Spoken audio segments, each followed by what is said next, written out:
G'day, Glen Morris here from the Smart Energy Lab. I'm here today with Anne Wilson from SolarPlus. Now, Anne is going to show us some hacks for sizing a battery system. All right? Let's do it. All right, well, let's dive into it. Yeah, sure. And before we get too nitty-gritty and nerdy, I think it's important to remember, like, we're talking about a battery for a customer, so we have to still think about, like, what they want, not necessarily what we want. And they might have different goals, so we've always got to keep that in mind. Like, that's perfect. I can always ask the customer and try and get the truthful answer. Yeah, try and get the truthful answer, yeah. Don't you get, I want to be green and renewable, and then they get the price and they go, but cheap too. Yeah. Or you might be talking to one person in the household and there's another person in the household that you're not talking to, and they've got different goals. Yeah. So, yeah. It's always a tricky one. Generally it comes down to those three things though: save money, maximise how much renewables they use if they've got solar on the roof and they want to be able to use it at night time, and how important to them backup is. So depending on where they live and how strong or weak the grid is, how much of the household they want backed up. That's a really good point. Finding out about what backup means to them. Mm-hmm. Yeah, and then does it meet their budget expectations? Yeah, exactly. Yeah. Like, do they just want to keep the fridge on, or do they want to be able to run the aircon during a 5-week outage? I think that we're all in the industry convinced that batteries are a good idea, but we've still got a little bit of a way to go in bringing some customers over the line, just to build their confidence in batteries. And I think that we do that through a bit of education without oversimplifying things for them. We have to show the savings that individual is going to get, and make sure that the battery is tailored for their individual needs. And I think that that's how we bring them on board and create confidence in battery and home batteries and commercial batteries as well. So it really starts with a more broad conversation with the customer rather than price and size. Yeah. Yeah. Exactly. Yeah. So part of that conversation is, what are their loads? Have they got much seasonal variation between summer and winter? Are they going to add new loads? Like, are they going to electrify the house? When are they buying an EV? Are they going to have some diverters, like a catch power or other kind of like hot water diverters happening in the house? What tariffs are they on at the moment? Are they likely to go to a time of use tariff or a seasonal tariff? And are there any demand tariffs in their area as well? So quite a lot of data acquisition as part of this. Yep. And they may already have solar, and so we have to take that into account as well, especially all too often people are sold a solar and battery system and it shows the combined savings of the existing solar and the new battery, which is a little bit misleading. So let's take into account the energy produced by the existing solar system. Is it going to be enough to charge that battery? Do they need a little bit more solar? Things like that. Yeah, it's going to be interesting with the battery rebate, matching that solar to whatever size rebate you want to go for a battery, getting that right. Mm-hmm. Yep. Yeah, for sure. So that's what SolarPlus does. It's kind of like the bread and butter. You know this. If you look on the picture here, you might notice one of those people is me. Yeah. So Laurie and I started SolarPlus like over a dozen years ago. Anne, who's Laurie's partner and also has been integral to the success of SolarPlus, is one of our key trainers. So there you go. So tell me, Anne, what are we looking at here? So this is the process of doing a roof layout in SolarPlus and then generating a 3D image of the roof so that the client can kind of visualise what's going to happen with their system. And that's just a very quick view of some of the analytics that you'll get with the system projections. Well, this is pretty detailed. Of course, there's a commercial project here. Yeah. But what I want to talk about today is just a few case studies to kind of paint the picture of some metrics that we can use for battery sizing. And so I want to run through an average house with existing solar, and then what happens when we change the load profile.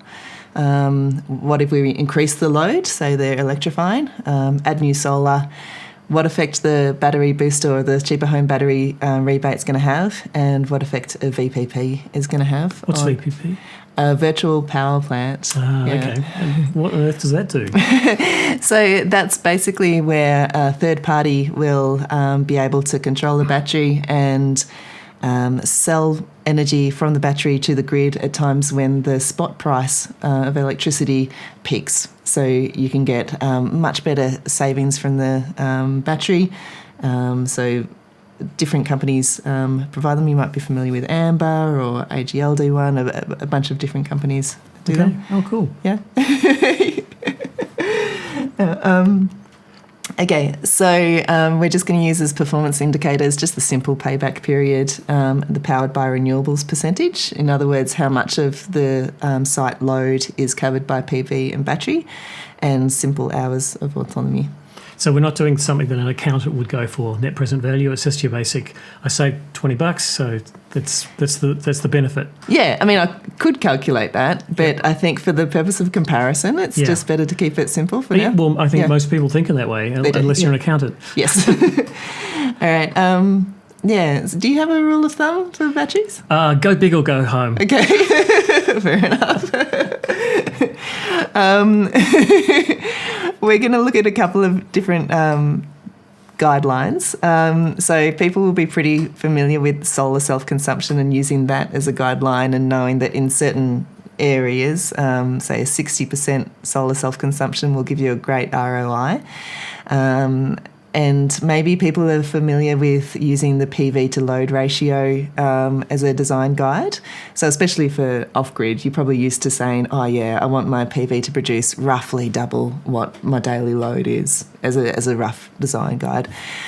So that, in other words, we're comparing the average PV production to the average load kilowatt hours a day.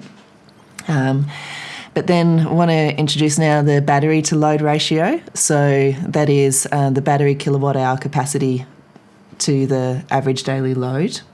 And what might be a new metric for some people is the battery utilisation ratio. And that's the average daily discharge versus the usable capacity of the battery. So pretty much like how much are you cycling that battery every single day. Why is that important?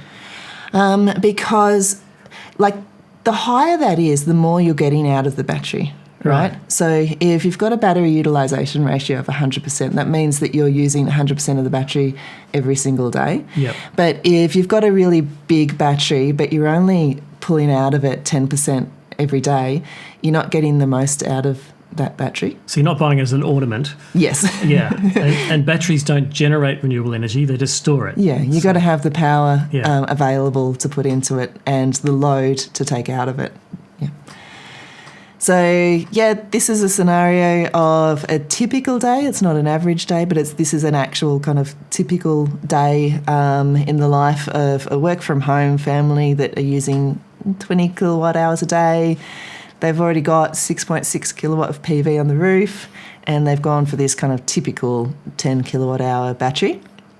Let's just say they're on a time of use tariff of 40 cents of peak, 30 cents shoulder, off peak 23, and a feed in of 6. And so what's happening here in this graph, we can see that dotted line is the state of charge of the battery. So it's coming down and getting down here to about 17%, and then the sun's coming out, it's fully charging, and then it's lasting through the day. That's a typical day in April, which is not too bad. So that obviously the yellow is the solar generation for that day, and then in blue we've got the load coming here, and that kind of marine, what would you call that colour blue? Maybe it's more turquoise. Of a turquoise, yeah. That's the... or teal. The teal. That's the battery discharging to the loads there.